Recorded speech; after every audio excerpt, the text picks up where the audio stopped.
नमस्कार दोस्तों, स्वागत आपका अपने न्यूज चैनल में। तो चलिए बात करते हैं देश व दुनिया की तमाम बड़ी खबरों के बारे में। लेकिन उससे पहले हम आपके लिए डेली लेटेस्ट न्यूज लेकर आते हैं। इस 450 में सिलेंडर, स्कूटी फ्री, पढ़ाई फ्री जीत के बाद 3 राज्यों में बीजेपी को पूरी करनी होगी ये गारंटी।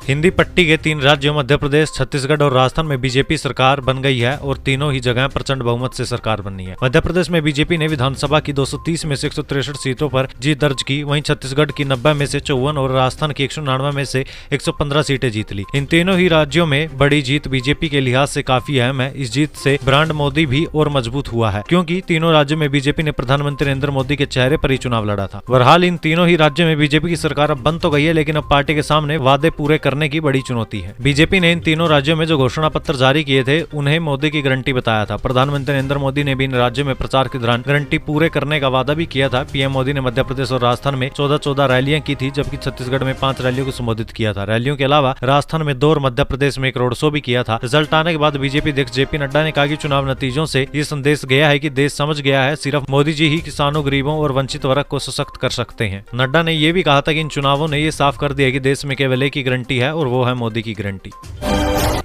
मणिपुर में फिर भड़की हिंसा, 2 गुटों के बीच गोलीबारी में 13 लोगों की मौत। पूर्वोत्तर राज्य मणिपुर में एक बार फिर हिंसा भड़क उठी है। ये हिंसा राज्य के तेंगनो ऊपल जिले में हुई है। यहाँ सोमवार दोपहर 2 पक्षों के बीच हुई फायरिंग में 13 लोगों की मौत हो गई। एक अधिकारी ने बताया कि जिले के लेतीथू गांव के पास 2 समूहों के बीच फायरिंग हुई। फायरिंग की सूचना मिलने पर हमारे सुरक्षा बल मौके पर पहुंचे, जहां से हमने 13 शव बरामद किए। हमें सबों के पास से कोई हथियार नहीं मिला। सूत्रों का कहना है कि मृतक यहाँ का स्थानीय निवासी नहीं लग रहा है। ऐसा लग रहा है ये लोग कहीं और से आए थे और फायरिंग में शामिल थे।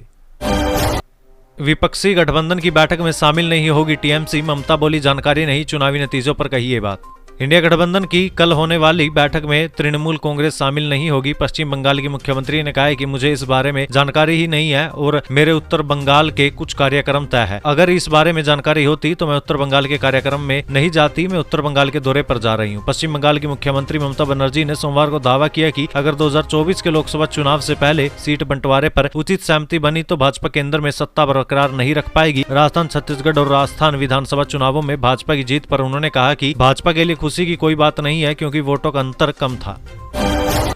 मध्य प्रदेश में ये था शिवराज का मास्टर स्ट्रोक, 100 दिनों में 1.25 करोड़ महिलाओं के खातों में पहुंचा दिए पैसे।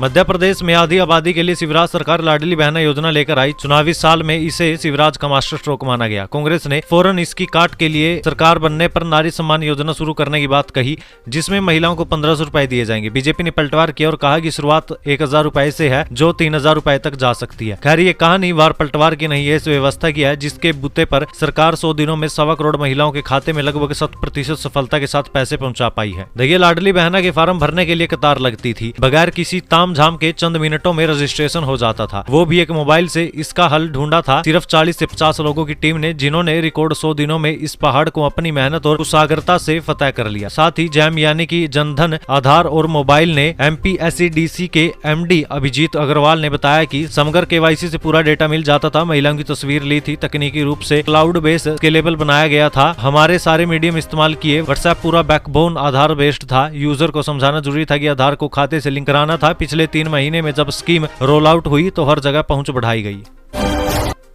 राजस्थान, छत्तीसगढ़ में पुरानी पेंशन पर मंडराया खतरा, क्या फिर एनपीएस में शामिल होंगे सरकारी कर्मी?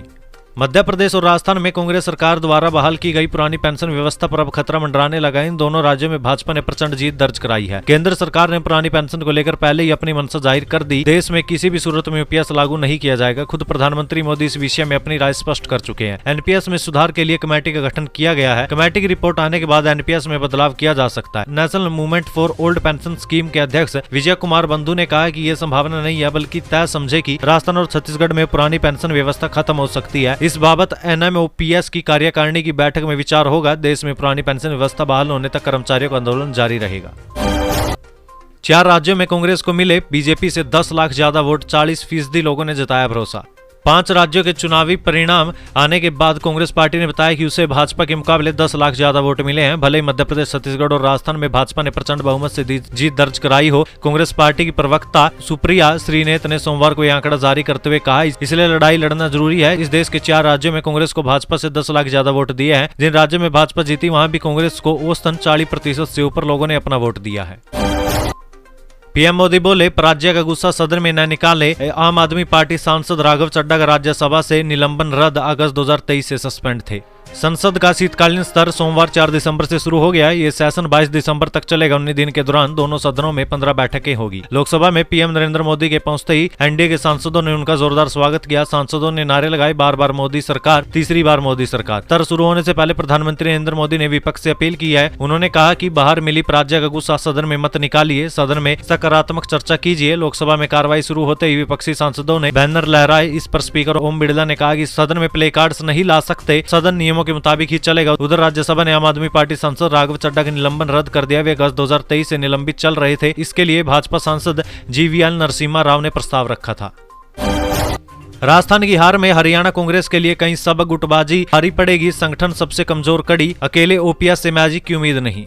हरियाणा कांग्रेस पार्टी के लिए राजस्थान चुनाव बड़ा सबक होगा। इसकी 3 बड़ी वजह सामने आई है। पहली वजह, नेताओं की गुटबाजी। राजस्थान में सत्ता में रहते हुए भी पार्टी को गुटबाजी के कारण बड़ी हार का सामना करना पड़ गया। वहीं मध्य प्रदेश में भी कमलनाथ और दिग्विजय की गुटबाजी का खामियाजा पार्टी को भुगतना पड़ा। ऐसे में अगर हरियाणा में कांग्रेस गुटबाजी खत्म नहीं कर पाई तो मुश्किलें बढ़ सकती है। गुटबाजी के कारण ही हरियाणा में पार्टी 9.5 सालों से संगठन खड़ा नहीं कर पा रही है। अभी भी संगठन सिर्फ प्रदेश अध्यक्ष के नाम पर ही चल रहा है। पार्टी को सबसे पहले गुटबाजी खत्म करने पर फोकस करना होगा। इसके साथ ही चुनाव को लेकर जिन मुद्दों पर पार्टी चल रही है उनमें भी बदलाव करना होगा। दूसरे दल जैसे भाजपा, आम आदमी पार्टी, जसपा और इंडियन नेशनल लोकदल की अपेक्षा कांग्रेस संगठन में सबसे पीछे चल रही है। संगठन नहीं होना पार्टी की सबसे बड़ी कमजोरी साबित हो रही है। हरियाणा सरकार का सेक्सुअल क्राइम पर बड़ा फैसला, दोषी को नहीं मिलेगी सरकारी सुविधाएं, पेंशन के साथ ही आर्म्स लाइसेंस भी होगा सस्पेंड।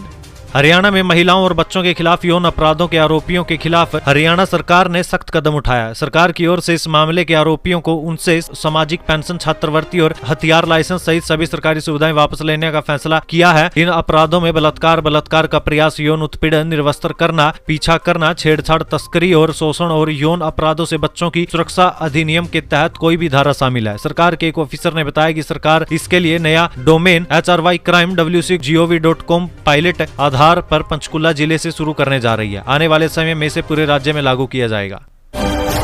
4 राज्यों के रिजल्ट पर मायावती का रिएक्शन, कहा यह विचित्र रहस्य जैसा, गले के नीचे उतारना मुश्किल। इस अजूबे परिणाम से निराशा नहीं होनी चाहिए।